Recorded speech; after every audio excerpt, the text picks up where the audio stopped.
Bonjour, c'est Anne-Sandrine Di Girolamo au micro des Ondes de Limo, le podcast immobilier attentif et curieux. Rejette l'opinion et tu seras sauvé. C'est l'empereur Marc Aurèle qui donne ce conseil encore d'actualité malgré les siècles qui se sont écoulés dans ses Pensées pour moi-même.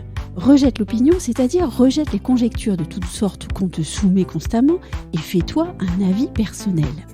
Alors vous me direz quel est le rapport entre ce vieil empereur romain et Jean-David Lépineux, cofondateur bien connu d'Opinion System.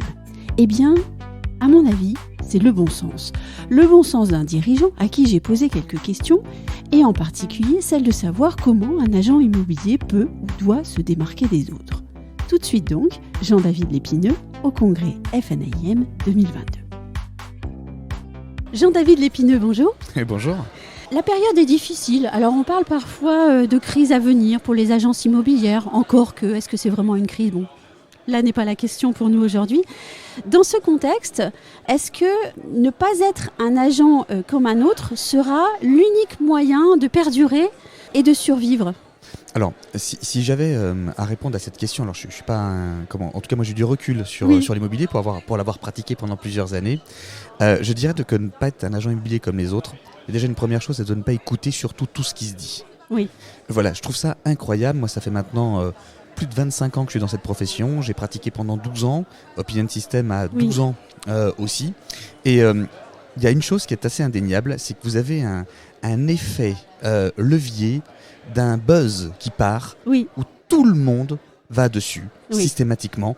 Et c'est ce que j'appelle, moi, la façon dont je le définis, un biais cognitif. C'est ça. Voilà, on est complètement dans un biais cognitif. On développe une espèce de croyance qui est incroyable sans jamais vérifier. D'ailleurs, j'ai une anecdote là-dessus pour vous. Quand je travaillais pour une grande marque immobilière à un moment donné où j'étais consultant chez elle.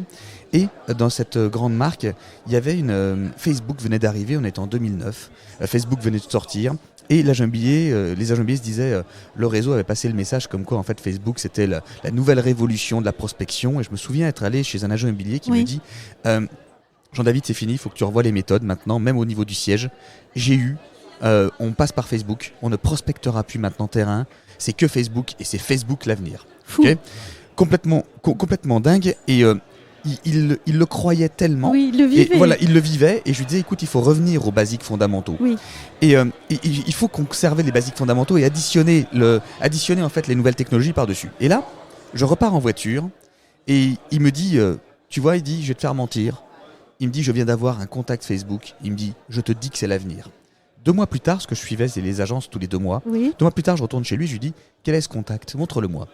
Et c'était un message privé d'une personne qui lui disait, comment j'ai pas réussi à vous joindre, est-ce que vous pourriez m'en rappeler ?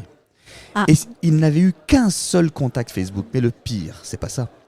C'est que vient la convention de ce réseau. À la convention de ce réseau, cet agent immobilier que je suis est interviewé devant plus de 2000 ou 3000 personnes dans la salle. Il témoigne. Impossible de ne pas croire que tous ces contacts venaient de Facebook. Je suis allé le voir après son témoignage, je lui ai dit mais c'est du délire. C'est grave. C'est grave de faire des choses comme ça. Et bien c'est ça que j'appelle, parce que dans 80% des cas, il est là le problème. C'est que vous en avez un qui vient témoigner pour un petit truc et il développe une croyance incroyable auprès d'une assemblée. Et je leur dis tout le temps, vérifiez la source. Et là j'étais son consultant et j'ai pu vérifier cette source. Et d'ailleurs, alors je fais une petite excursion sur le côté métaverse, mais en ce moment on a un petit peu ce genre de fable sur ce sujet-là aussi. Disons que c'est... Tout le monde nous dit, il y a certains réseaux qui nous disent mais le métaverse dans l'immobilier c'est l'avenir et vous les vieux agents, si vous n'êtes pas dans le métaverse ce sera terminé. Oui, encore une fois, on va encore, je ne sais pas si le métaverse prendra la place. Ça peut être un outil comme un autre d'ailleurs. Ça peut être un outil comme un autre, mais encore une fois, à chaque fois que j'ai des errants, vérifiez la source. La source de ce qu'on vous dit, contrôlez, essayez, testez et faites-vous votre idée par vous-même. Mais arrêtez de développer une croyance sur laquelle en fait on va tout arrêter, c'est noir, blanc, on arrête tout parce qu'on a entendu dire que. Voilà, ça c'est vraiment important. Alors, le métaverse, peut-être qu'il prendra une part assez importante, mais vous savez, ça fait des décennies qu'on dit que l'immobilier Google voulait pendant un moment se mettre à faire de l'immobilier. Les e-buyers sont arrivés aussi. Et finalement, qu'est-ce qui se passe maintenant ? Vous voyez dans les grandes lignes, qu'est-ce qu'on dit ? Le marché se tend. tout au retour aux basiques fondamentaux. Et c'est quoi les basiques fondamentaux? Un cœur, des bras, une tête? Eh bien, c'est ça un basique, Oui. un basique fondamental, c'est de retourner voir, d'arrêter de croire qu'en fait ces prospects vont arriver par SMS. Oui. D'accord, en étant devant chez eux, arrêtez de croire qu'en fait il va y avoir des estimations qui vont tomber sur le numérique et puis vous êtes dans votre agence et vous allez vivre que de ça. C'est déjà ça, c'est de retourner au contact client, ce qu'on dit, de se faire connaître, reconnaître, parce que finalement c'est ça le métier d'agent immobilier, c'est de respecter des basiques. Quand on additionne le numérique à travers tout ça, on fait un carton. Mais à partir du moment où on ne respecte plus les basiques et qu'on a un biais qui nous fait partir que sur le numérique, là on est en danger. Donc, mon client, je suis agent immobilier, mon client, je dois me rappeler que c'est une personne physique, que je suis une personne physique, que j'ai des outils, numériques ou pas d'ailleurs. Est-ce que pour me faire le meilleur agent immobilier possible, je dois aussi développer ma propre vision? Je construis ma manière de travailler, mon image, comment est-ce que moi je vois mon métier, etc. Donc vraiment me créer ma propre marque personnelle en fait. De toute façon, là, les grandes tendances, c'est de devenir ce qu'on appelle le personal branding. Ça veut dire qu'en fait, c'est la personne qui va compter plus parfois que la marque. Mais ça, c'est pas nouveau au final. Quand vous avez, c'est pas nouveau, ça fait plusieurs décennies que c'est comme ça. Sauf qu'en fait, on ne veut pas le reconnaître. On met souvent une marque en avant, alors que c'est une question d'homme, parce que on n'a jamais réussi à standardiser les hommes. Donc vous pouvez pousser la porte d'une marque, d'une agence, et vous serez excessivement bien reçu. Et dans cette même marque, vous allez pousser la porte d'une autre agence, et ça va pas du tout être la même chose. Alors la première vision que l'on peut se créer de son métier, c'est déjà d'être proche des gens. Et quand on est proche des gens, parce que le métier d'agent immobilier, c'est un métier où en fait vous devez être proche des gens sans intérêt. Vous voyez, c'est ça. Ça veut dire qu'une relation, je dis toujours qu'en fait, moi, les grandes relations se construisent de plein de petites attentions. Oui. Et c'est ça qui est important. Il faut avoir une personnalité ouverte en fait. C'est une personnalité ouverte. Il faut s'intéresser aux gens. Vous voyez, François Gagnon, il y a très peu de temps, là, je me rappelle, aux Assises de l'immobilier à Metz, intervenait sur un point et disait, aux États-Unis, ils sont même revenus à une chose qui était intéressante. C'est à refaire des cartes de visite, des cartes de vœux, manuelles, qui sont distribuées directement aux clients. Donc ils sont revenus à quelque chose, ils appellent ça le one-to-one. Voilà, ils sont revenus à l'être humain qui communique avec l'autre être humain. Oui, c'est d'ailleurs une grande mode, j'ai vu ça, c'est vrai, on donne beaucoup de conseils aux entrepreneurs et on leur dit mais envoyez un petit mot de remerciement écrit à la main. C'est fou d'en arriver là, en fait, d'avoir oublié autant de fondamentaux. Disons qu'en fait, avec tout ce qui est CRM numérique, on pense que les clients sont suivis. Mais ça, c'est ce qu'on appelle des effets transactionnels. Un CRM est transactionnel. Et aujourd'hui, on doit revenir sur des effets émotionnels. D'accord, voilà, le transactionnel ne marche plus parce qu'il est oublié. L'émotion se conserve et perdure dans le temps. Alors vous me dites que l'émotionnel, il faut faire ce qu'il faut quand même sur l'émotionnel. Est-ce que ça veut dire que pour nourrir mon personal branding, je vais adopter de façon systématique telle manière de m'habiller, telle manière d'être un petit peu extravagant, d'être visible? Est-ce que je dois aller à ce point-là de l'exercice?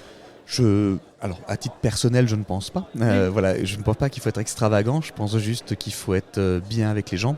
C'est tout, ça suffit. Voilà, d'avoir sa propre personnalité. Vous savez, ici, par exemple, je connais des acteurs de l'immobilier. Ça fait maintenant des années qu'on est installé. Je fais quasiment tous les salons. Et vous voyez en fait les gens qui s'achètent des images. Oui. Ça ne fonctionne pas. C'était le fond de ma question. Vous avez des gens qui s'achètent des images. Je vois des fournisseurs qui étaient là il y a une dizaine d'années, qui étaient costume 3 pièces, assez strict. Et puis aujourd'hui, on leur a dit hey gars, il faut être cool. Et donc en fait, ils mettent une chemise avec un pantalon puis une paire de baskets. Mais ça leur va pas. Ça ne leur va pas parce que ce n'est pas leur ADN. Donc j'ai envie de dire, les gens restent comme ils doivent être. C'est ce qui fait d'ailleurs, c'est ce qui les rend le plus sincères et sans intérêt. C'est-à-dire que quand on vient vous serrer la main, on doit sentir qu'il y a un véritable échange qui va se passer et non pas dans la tête d'une personne qui ne vous écoute pas où vous voyez qu'il poursuit un intérêt. Vous voyez, c'est basique, c'est basique. Oui, et je reviens à votre question de l'uniforme en fait. Ce qu'on a créé, c'est des uniformes. Maintenant, on va d'une entreprise à une autre, tout le monde se ressemble. Mais oui, parce qu'en fait, on a construit des troupeaux. Mais c'est ça, tout à l'heure, vous voyez, quand je vous parlais de qu'on développait des croyances, effet de moutonnage. Oui. Voilà, cet effet de moutonnage, c'est que maintenant, vous montez une boîte, c'est une start-up obligatoire. Oui. Donc maintenant, si vous n'avez pas la table de ping-pong, parce qu'on a apparenté la table de ping-pong à la start-up. D'ailleurs, Donc- c'est quoi une start-up à part être une entreprise comme une autre qui C'est- vient de se créer? Je sais pas, j'ai toujours pas compris moi. Mais, une start-up, voilà, une start-up, on a l'impression que c'est de 3-4 geeks qui sont cool, qui ont développé quelque chose sur le web, qui va fonctionner tout seul, ils sont complètement détachés. On veut donner une apparence de gens très cool, vous voyez, voilà, un peu complètement à part, voilà, complètement à part les codes vestimentaires qui peuvent venir, et finalement les gens s'achètent ça parce qu'ils pensent que c'est ça, mais c'est pas ça en fait, développer une start-up. Vous voyez, vous voyez des gens qui arrivent. La start-up, dans ma définition à moi, c'est une petite structure qui va démarrer du digital, qui va démarrer sur le digital, qui est plutôt une petite structure, et puis en fait, au bout d'un moment, va devenir une entreprise. Mais elle n'a pas besoin d'acheter un baby-foot, elle n'a pas besoin d'acheter une table de ping-pong. Voilà, tout ça, c'est du théâtre. Oh, puis de toute façon, la plus belle start-up, c'est la fameuse Pomme qui s'est créée dans un garage. Voilà, Celle-là, ça- c'était une vraie pour le coup. Ça, c'était une vraie, puis il n'y a pas de Oui. baby-foot. Hein. Non, et on lui Voilà. a claqué beaucoup de portes avant. Voilà, on lui a Et on claqué. lui a pas dit, tiens, vous levez des millions, mais comme vous êtes géniaux. C'est ça, la fameuse Pomme qui s'est créée dans un garage avec un geek Oui. qui était là, avec Wozniak, voilà, qui était en train de taper. Ça, voilà, ça, ce sont des personnes. Ça, c'est une fabuleuse histoire d'une start-up, Oui. mais ils ne se sont pas achetés un code vestimentaire cool. Ils n'ont pas mis les tables de ping-pong pour ressembler à quelque chose. Ils l'étaient vraiment. Un grand merci, Jean-David Lépineux. Eh bien, merci à vous. Merci.